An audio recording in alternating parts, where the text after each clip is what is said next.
Donc Charles Fournier, vice-président de la région Centre-Val de Loire, en charge des questions de démocratie, initiative citoyenne, développement rural, coopération et égalité.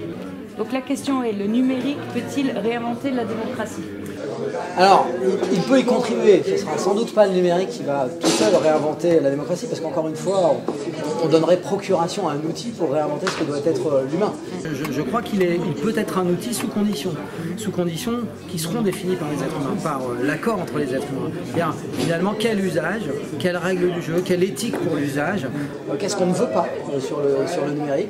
Et je crois qu'à ces conditions-là, une fois qu'on les aura définies, on aura défini ce cadre éthique, oui, le numérique peut contribuer à accélérer les mobilisations citoyennes, à faire en sorte que des gens se parlent et aient envie de se rencontrer dans la vraie vie. Parce qu'il ne s'agit pas d'inventer simplement des espaces numériques sur lesquels les gens se parlent, mais aussi que les espaces numériques invitent à réinventer la démocratie, là, concrètement, dans la vie de tous les jours.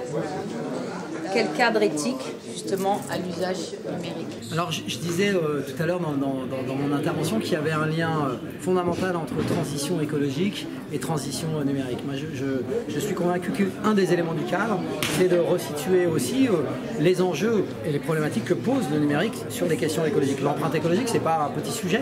La question des consommations d'énergie, 5% des émissions de gaz à effet de serre sont produites par le numérique. Donc, il y a une dimension environnementale dans ce cadre éthique.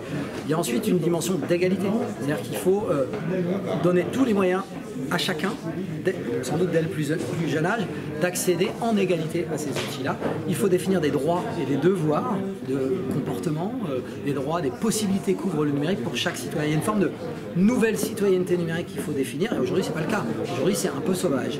Et puis dans ce cadre éthique, je crois qu'il y a aussi des régulations à faire sur des usages qui sont déjà existants, qui sont des usages dominants.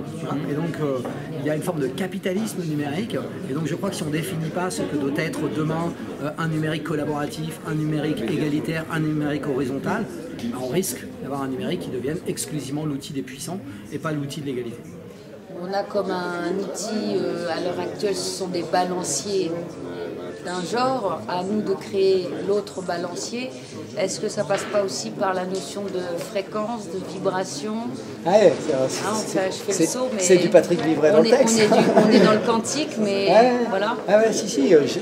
Alors, le moment dans lequel on est, c'est-à-dire que ramener l'humain au cœur, voilà, de sa prise de sujet, conscience à lui-même. C'est ça. C'est pas par l'extérieur, mais par l'intérieur. Par l'intérieur. Moi, je pense je suis écologiste. Il y a une écologie de soi avant de porter une écologie pour tout le monde. Il y a d'abord ça. Donc, évidemment, mais je crois que c'est un retour à l'humain et un retour à la nature, un lien avec la nature. Et le numérique, il peut permettre ça aussi. Il peut être au service de ça, mais il peut détruire ça aussi. Tout à fait. Et que moi, je pense qu'un monde heureux, un monde dans lequel on a un avenir, parce qu'aujourd'hui la question quand même c'est où on va habiter sur la planète, comment on va habiter sur la planète, qu'est-ce qu'on va manger, c'est ça les questions dans lesquelles nous sommes. Et ben on réinventera ça. Le numérique peut amener effectivement à réinterroger tout ça. Il faut surtout pas qu'il soit l'élément qui nous coupe de tout ça. Moi je parle souvent du repli domestique. On est dans une époque où de plus en plus on est replié chez soi, on ne sort plus, on voit le monde à travers le numérique.